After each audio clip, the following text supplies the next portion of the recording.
Prime Minister Modi has taken to the microblogging website X and tweeted out to express grief about the lives lost in Nepal. He said, and I quote, he's deeply saddened by the loss of the lives and damage due to the earthquake in Nepal.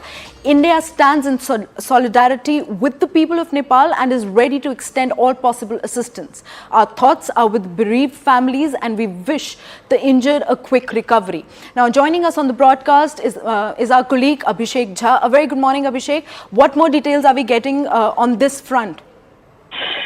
Well, so far the details have been that this massive earthquake has resulted in death of about 100 people in various parts of Nepal.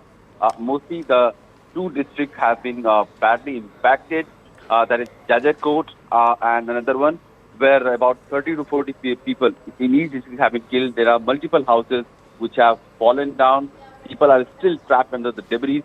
The exact assessment of the situation is ongoing because the quake happened during the night and the rescue operation did not reach in time, and much of the information was also not available for the officials.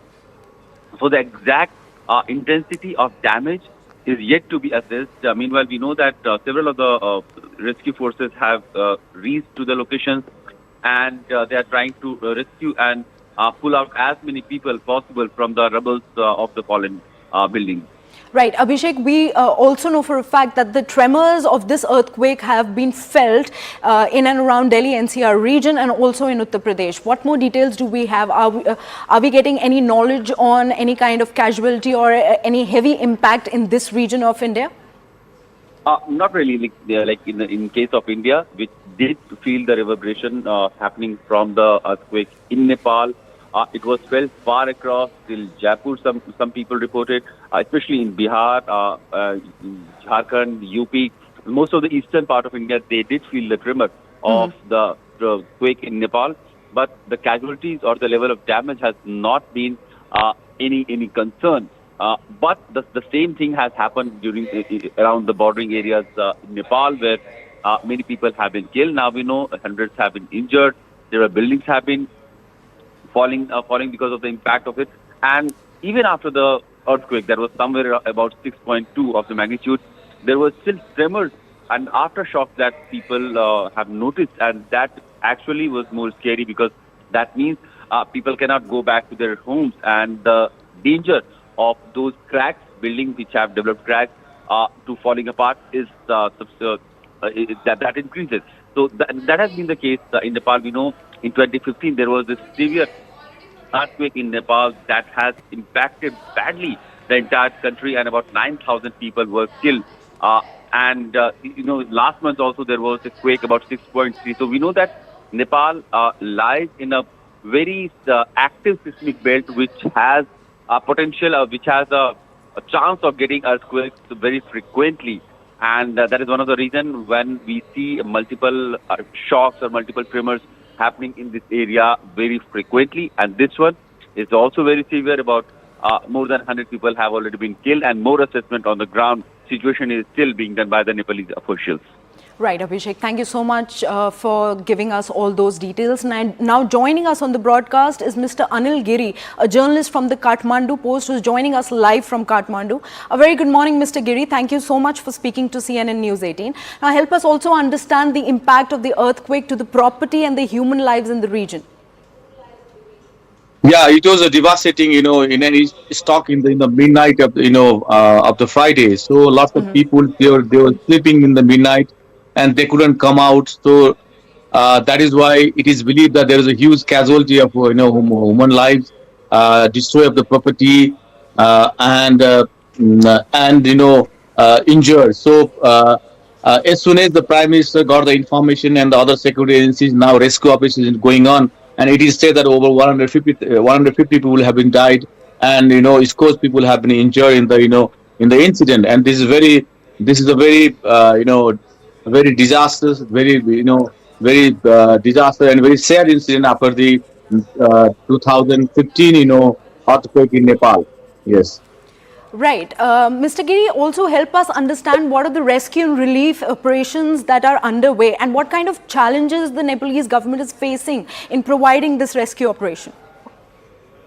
Exactly. The thing is that this particular area, Jajarkot and Rukum, they are from the very western part of the region. They are very remote, and it is very difficult. They are very very less connected with the with the road and other means of transportation. That is why the rescue operation is being hit hard by the difficult geographical terrain. These are the hilly region, and there is a very less, they are less connected with the other part of the country. That is why the rescue operations by local administration or government officials and the government agencies or security agencies, so they are facing trouble because uh, there is a accessible of the road is very poor. So, and there is we don't have a all weather kind of road in that particular area in Jajarkot and Rukum. That is why the Prime Minister has left early morning to Jajarkot and Rukum by helicopter from Kathmandu, and one of the army helicopter they are supposed to land in Jajarkot could not land this morning, and it has returned to another area like Sukhet in the very sophisticated area.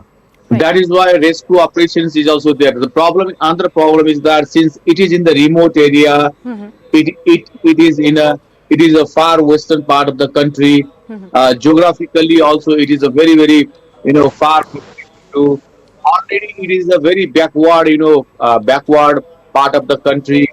The infrastructure like health infrastructure is very poor, and now doctors are saying that they are running out the very basic medical facilities in the local health center. Okay, All so right. that is why there is a huge challenges for the government, for the security agencies, for the other rescue agencies. They are facing huge trouble while in the rescue operation. Yeah. Right. Mr. Giri, help us also understand or shed some light on the number of casualties, because the last number of death toll that we're receiving is 128. Now, according to your word, it is 150 people who've been brought to fore that they have been dead because of this impact. What do you have to say on this? Correct. So, we have been constantly, our government officials have been constantly updating the, from the ground. Basically, two districts, Jajarkot and West Rukum, they are badly affected by the earthquake. That was the epicenter of the earthquake this midnight, and it is said that the casualties has just crossed 150, and probably another 100, more than 100 people were injured. So it is estimated that death tolls probably may go much higher than the 150 probably. Okay, Right. so and and there is also simultaneously the government is also trying to put all the security agencies and political parties also, all the their cadres and leaders uh, to come forward and work for the rescue operation in that remote particular area of the Kathmandu. Yeah. Right. Thank you so much, Mr. Giri, for all those inputs. Well, according to Mr. Giri's